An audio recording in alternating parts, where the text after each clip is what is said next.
Okay, to remove the lower ball joint, you're going to need a series of tools. I really recommend an impact wrench because some of those bolts are on there pretty tight and in sort of an awkward location. So yeah, I would definitely recommend that. You're going to need some impact sockets to go along with it, from everything from 22 down to about 17. You'll also need some wrenches, 22 to 17 millimeter, and at times, you can use the ratchet as well. You need a variety of pliers and screwdrivers, Allen wrenches if you're going to take off the end links, which in my case I did. You could probably avoid that if you don't need it. Don't need to take them off, but I had to do it. Ball joint separator, I'd recommend that as well. And actually, one of the ball joints I was able to get off with that rental tool, but then the other one, I don't know what happened. It did the same technique. It was the second one I actually did, so it wasn't like I was trying it for the first time, but I had to cut it off with a Sawzall. Basically, I had to cut it in half because it would not come off. You'll need a couple. I used 2 jacks and 2 jack stands because you have to lift up the car, obviously hold it, and lift up the transmission. And I'd recommend a piece of wood so you don't damage anything while you're lifting it up. So I would say this is I would grade it as a difficult job.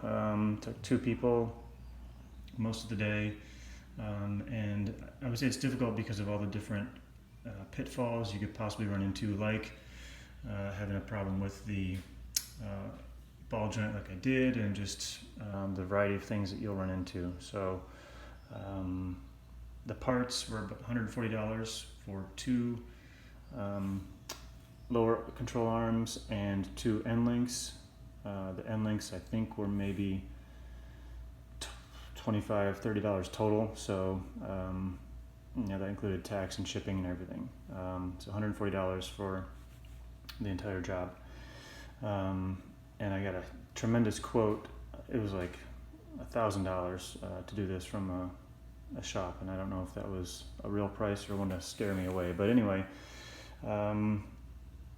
let's get started. Okay, so we have this one out of here. Took the tie rod out because mine was damaged anyway. We're going to replace that. I have this loose up here, which is the transmission mount, and then I just took off the ball joint bolt here. Now underneath the transmission mount, there's the one on top, but then there's this one here, and I think the one on the top I think is 19 and the rest of these are 17, but there's one here, then there's one right up in here, and then there's one right here as well. This is the bottom of the control arm, so there's not anything to here, but so we got one on the bottom over here, here, and over here, and just these have a little protector on there, so just take that off and they'll be exposed. So we'll do that next. Okay, so now all of those bolts are loose, and what you need to do is lift up the transmission. So I have a jack back there with a block of wood, and don't do it on the pan, but you're going to want to do it right on the part of it that's coming here.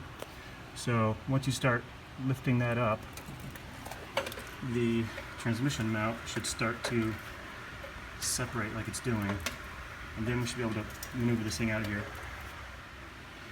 Alright, so that lifted up quite a bit.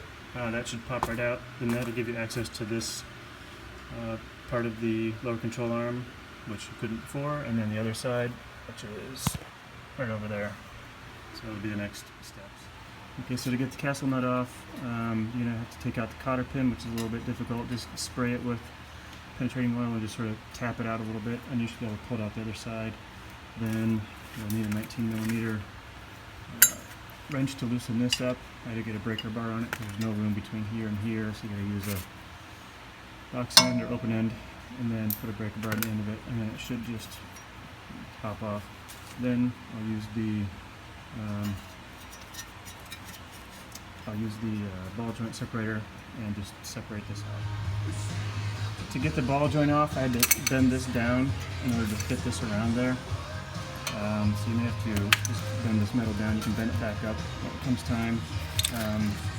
and the castle nut won't come off because that's in the way. So you're gonna have to, once this drops down far enough, then you can get the castle nut off. But it's a real tight fit, so just be warned of that. Okay, getting this side on will be a little tricky. Just gonna have to go. I went in from the top first, and then I got the bottom in, and obviously put the bolt in, in the bottom.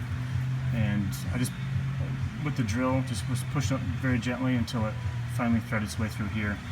Now I'm going to tighten it up. I need to move the bar over. And then also there's this, which is going to go on the end of the new control arm, and it goes right here. If you can see, it's going to go on the end. It's going to go on the end like that. So when it comes off the other one, don't lose it, don't forget about it. It's going to go right into the frame right there. And then